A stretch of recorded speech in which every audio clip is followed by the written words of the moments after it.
Hi friends, మా mummy chicken పచ్చడి చేస్తుంది.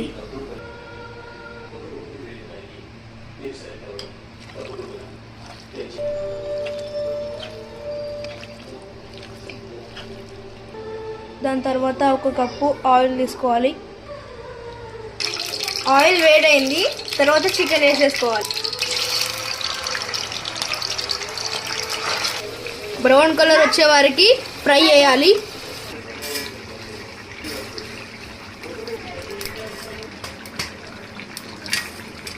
నెక్స్ట్ ధనియాలు వేసుకోవాలి.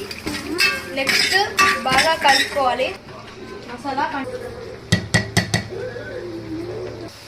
బ్రౌన్ కలర్ వచ్చింది కదా మమ్మీ, తీస్తావా? తీయాలి. చికెన్ అయింది. ఇదే ఆయిల్లో అల్లం వెల్లుల్లి పేస్ట్ వేసుకోవాలి. నెక్స్ట్ ఏం వేస్తావు మమ్మీ? కారం.